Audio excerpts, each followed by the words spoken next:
네, 안녕하세요. 주식은 역시 기릿의 삐리릿입니다. 네, 당황하셨으리라 생각됩니다. 오늘은 개인 일정이 있어서 노트북을 들고 다니며 영상을 제작하고 있는데 생각보다 변수가 많네요. 그래서 오늘은 AI 목소리인 삐리릿이 대신 진행합니다. 혹시나 듣기에 불편함이 있다면 오늘 하루만 양해 부탁드립니다. 같이 공부하시죠. 렛츠 기릿.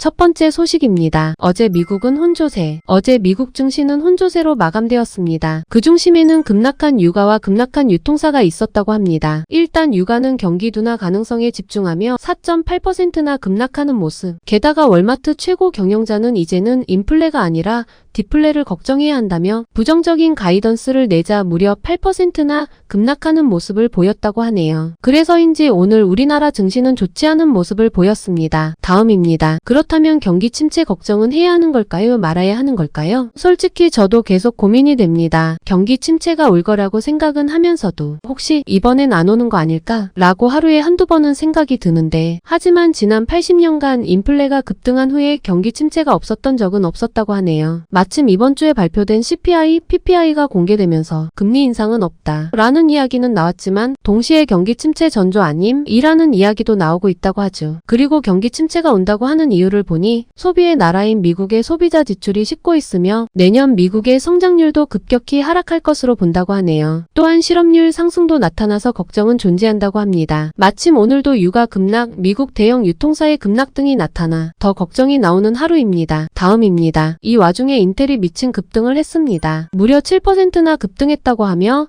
그 중심에는 미즈호 증권의 매수 리포트가 있었네요. 근거는 뭘까? 바로 미즈호는 인텔이 내년에 새로운 데이터 센터와 AI 칩을 공개할 것이라며 거기에 집중하라고 언급했습니다. 그래서인지 어제 미국에서는 AI 반도체 쪽인 엔비디아와 AMD는 상승했습니다. 이에 우리도 좋겠다 라고 생각했지만 다른 반도체는 오히려 하락했고 그러다 보니 오늘 우리나라도 인텔 급등의 훈풍을 받지 못하는 모습이네요. 2023년은 AI의 해가 맞긴 맞습니다. 다음입니다. 이렇게 강할 줄은 몰랐죠. 에코프로머티리얼즈가 성공적으로 상장한 모습이며 최근 2차전지가 좋지 않아서 고평가 논란을 피하지 못할 거라 생각했지만 저의 생각을 완벽하게 비웃었습니다. 장 초반부터 20% 정도로 출발해 고점 80%를 찍는 기염도 토했네요. 다만 조금은 아쉬웠습니다. 만약 요 친구가 가면 다른 2차전지도 같이 움직여줄까 기대했지만 혼자 흡성 대법을 사용하며 올라가는 모습이었다고 합니다. 과연 앞으로 어떻게 될지는 모르겠지만 일단 지속적인 고평가 논란은 피할 수 없죠. 그리고 이 와중에 공모주 시장은 충분히 훈풍이 이어질 듯 합니다. 청약하시고 장 초반에 매수하신 기린이분들 진심으로 축하드립니다.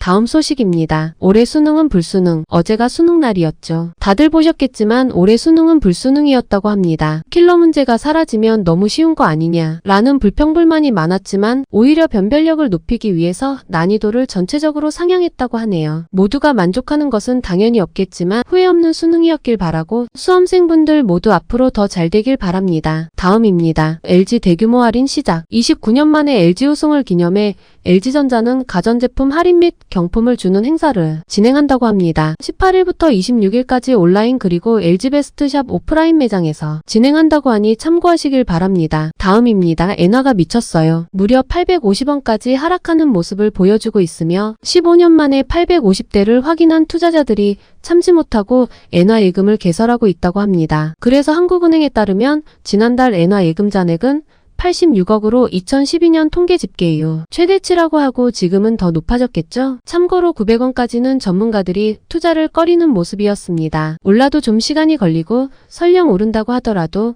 큰 폭의 상승은 기대하기가 어려웠기 때문. 하지만 850원은 좀 다릅니다. 1000원까지만 2년 안에 가준다면 나름 괜찮겠죠. 또한 경기 침체가 온다면 방어적 성격도 가지고 있으니 일석이조가 될 수 있겠네요. 엔화에도 관심을 가져봐야겠습니다. 다음입니다. 배터리 아저씨 고소합니다. 놀라운 소식이 전해졌습니다. 간단한 사실만 쓱 보자면 배터리 아저씨라고 불리는 사람이 한미반도체에 대해서 거품주다라는 평가를 했었는데 하지만 한미반도체는 여기에 대해서 반박하며 이례적이겠죠. 배터리 아저씨를 한미반도체의 명예와 신용을 훼손했다며 고소를 했다고 하네요. 정말 별일이 다 있습니다. 다음입니다. 국민연금도 코인에 투자한다 하니 기립 뭐라고, 내 피 같은 돈을 코인에 넣는다고 하고 하실 수 있지만 정확히는 직접적으로 코인에 투자하는 건 아니고 코인 거래소인 미국 코인베이스 주식을 매입했다고 하네요. 이는 우리나라 국민연금의 첫 코인에 관련된 투자로서 앞으로 코인에 대한 투자를 늘려갈지 관심이 쏠린다고 합니다. 그리고 욕먹을 일이 아니겠네요. 260억을 투자해서 벌써 수익률이 40%를 넘는다고 합니다. 과연 코인은 1억을 내년 안에 넘길지,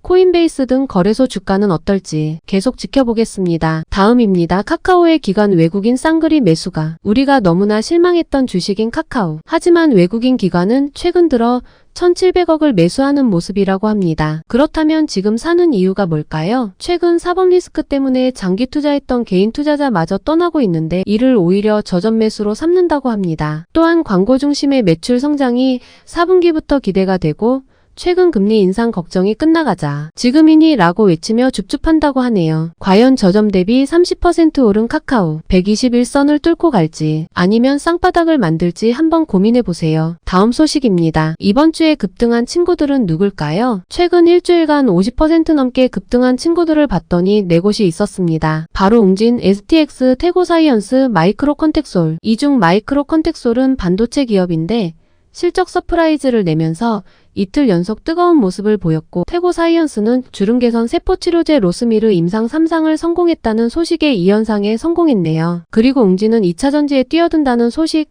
STX는 리튬 공급망을 확보했다는 소식에 뜨거웠다고 합니다. 아직까지 2차전지 타이틀의 힘은 강력하네요. 다만 이렇게 말씀드리는 건 절대 매수매도 추천이 아닙니다. 이미 오른 기업은 빠질 가능성도 높아진다는 걸 잊지 마세요. 다음입니다. 요즘 중소형 화장주가 미쳤습니다. 증시가 출렁출렁하는 와중에 몇몇 중소형 화장품주들은 여전히 신고가를 내고 있다고 합니다. 아니 기릿 LG생거는 난리 났는데 신고가라고 하시겠지만 놀랍게도 신고가 내는 친구들이 한둘이 아니라는 소식. 올해 들어 저점 대비 2배 이상 오른 친구들은 VT, 코스메카코리아, 실리콘투, 잉그로드랩, 아이패밀리 SC, 클리오 등이 있다고 합니다. 그리고 그 이유는 단순 리오프닝, 중국 관광객 등의 기대감이 아니라 실적이 찍히고 있다는 게 중요. 아니 길이 대형 업체들은 망하는데 얘네는 왜 서프라이즈인가요? 그건 바로 경기 침체가 가까워지면서 사람들이 중저가 화장품을 많이 찾고 있다고 하네요. 그러한 소비가 확산되면서 우리나라 중소형 화장품사가 호황을 맞고 있다고 하니 참고하시길 바랍니다. 다음입니다. 인도에 투자하자. 아마도 모두가 동의하실 것 같습니다. 인도는 갈수록 성장이 확실한 나라 중 하나입니다. 또한 이미 인도 지수인 니프티 50 같은 경우에는 최근 8개월간 13%나 상승했다고 하죠. 이 와중에 S&P 같은 경우에도 2031년까지 인도는 무려 GDP가 매년 6.7%나 증가할 것이라고 언급했는데 우리나라는 내년에 2% 정도 성장한다는 뷰가 있죠. 그래서 우리 3배나 성장하는 거다 보니 충분히 관심 가질 필요가 있습니다. 그리고 만약 투자한다면 여러 방법이 있겠지만 일단 한국에서는 코덱스, 타이거 인도니프티 50이 있고 미국에서 한다면 티커로 EPI, INCO, GLIN 등이 존재한다고 하니 참고하시길 바랍니다. 다음입니다. 영국 유전자 가위 치료법 최초 승인. 유전자 가위 기술이 FDA에서 승인을 받을 수 있다는 기대감에 관련주의 최근 주가 흐름이 좋았죠. 그런데 한 발 앞서 영국에서 세계 최초 승인이 나타나며 오늘 급등하는 모습이 나왔습니다. 참고로 유전자 가위라는 건 유전자 편집 기술로 유전자를 수정하고 조작하는 기술입니다. 당연히 뭔가가 불안하다 보니 지금까지 승인이 안 났는데 이제는 믿음직스럽나 보네요. 그래서 오늘 툴젠 등이 상한가를 갔는데 앞으로의 흐름도 기대해 보겠습니다. 마지막 소식입니다. 아마존 내년부터 현대차 온라인으로 판다. 조금 놀라운 소식이죠. 아마존과 현대차가 파트너십을 체결, 내년부터 아마존에서 현대차를 구입할 수 있게 되었다는 소식입니다. 어떻게 하나 봤더니 아마존에서 차량을 구매하려는 고객들은 모델, 색상 기능에 따라 사용 가능한 차량을 검색하고 해당 대리점에서 수령하거나 배달받을 수 있다고 합니다. 또한 25년부터 미국 신차에는 알렉사를 탑재해 음악, 팟캐스트, 일정 수정, 스마트홈 제어 기능 등을 사용할 수 있다고 하네요. 다만 이 소식이 나오면서 미국의 온라인 차량 플랫폼인 카바나, 오토메이션 등이 급락했다고 하니 놀랍기도 합니다. 네, 여기까지 오늘 공부 마무리하겠습니다. 삐리린 목소리가 듣기 힘드셨다면 다시 한번 죄송합니다. 지금까지 기릿, 아니 삐리릿이었습니다. 빠이요.